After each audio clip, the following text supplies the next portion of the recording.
وہ ہے قربانی۔ ابھی ذی الحجہ چل رہا ہے، عید الاضحیٰ آنے والی ہے، قربانی کی عبادت مسلمان کریں گے۔ قربانی 3 دن تک ہوتی ہے، قربانی 3 دن تک ہوتی ہے، عید الاضحیٰ کی نماز سے لے کر 12 ذی الحجہ کی مغرب تک، عید الاضحیٰ کی نماز سے لے کر 12 ذی الحجہ کی مغرب کی اذان تک، یعنی غروب آفتاب تک قربانی کا حکم ہے۔ ان 3 دنوں میں اللہ تعالیٰ کو تمام عبادت میں سب سے زیادہ عبادت قربانی کی پسند، سب سے زیادہ پسندیدہ عبادت ان 3 دنوں میں اللہ تعالیٰ کو قربانی کی پسند ہے، کیونکہ اس 3 دن کے گزرنے کے بعد اب اگر کوئی شخص سارے سال بھی قربانی کرے تو اس 3 دن کے برابر وہ ثواب نہیں پا سکتا۔ یہ قربانی مسلمانوں پر واجب ہے، مسلمانوں پر واجب ہے۔ کون سے مسلمان پر؟ جس پر صدقہ فطر واجب ہوتا ہے۔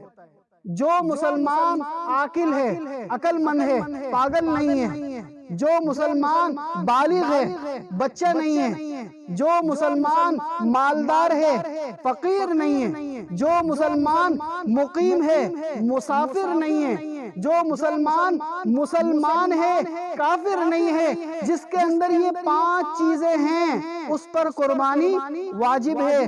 سب سے پہلے عقل مند ہو، پاگل نہ ہو۔ اب ایک بندہ پاگل ہے، اس پر قربانی واجب نہیں ہے۔ دوسرے نمبر پر بالغ ہو، بچہ نہ ہو، بچے پر قربانی واجب نہیں ہے۔ تیسرے نمبر پر اس کے پاس مال و دولت بھی ہو، اس کے پاس جانور خریدنے کے لیے پیسے بھی ہوں، غریب پر قربانی نہیں ہے۔ چوتھے نمبر پر وہ مسلمان ہو، کافر نہ ہو، کافر پر قربانی واجب نہیں ہے۔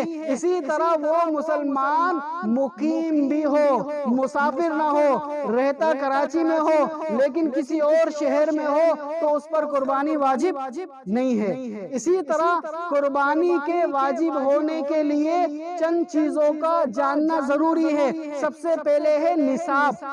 نصاب مطلب مال و دولت کتنی ہو۔ اس کا سب سے بہترین طریقہ یہ ہے کہ دیکھا جائے گا کہ ایک بندے کے پاس گھر کے اندر سونا ہے، اگر سونا ہے تو کتنا ہے۔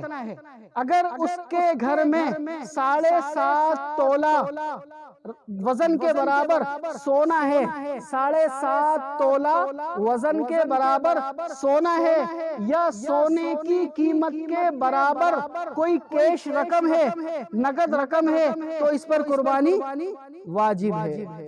دوسرا طریقہ، اگر کسی کے گھر میں یا دکان میں یا کہیں پر تجوری میں کہیں پر بھی اس کے پاس چاندی ہے، اگر اس کے پاس 52.5 تولہ چاندی ہے، 52.5 تولہ چاندی ہے، یا 52.5 تولہ چاندی کے برابر کیش رقم ہے، نقد رقم ہے، تو اس پر بھی قربانی واجب ہے۔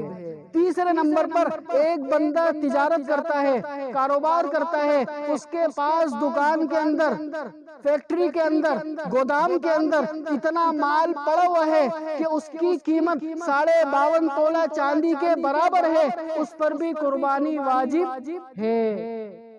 اسی طرح چوتھا وہ شخص جس کے پاس گھر میں ضرورت سے زیادہ سامان ہو، مثال کے طور پر ضرورت کے لیے ایک سواری ہے لیکن اس کے پاس 2 سواریاں ہیں، ایک سواری پر اس کا کام ہو جاتا ہے لیکن ایک اضافی ہے، اس پر بھی قربانی واجب ہے۔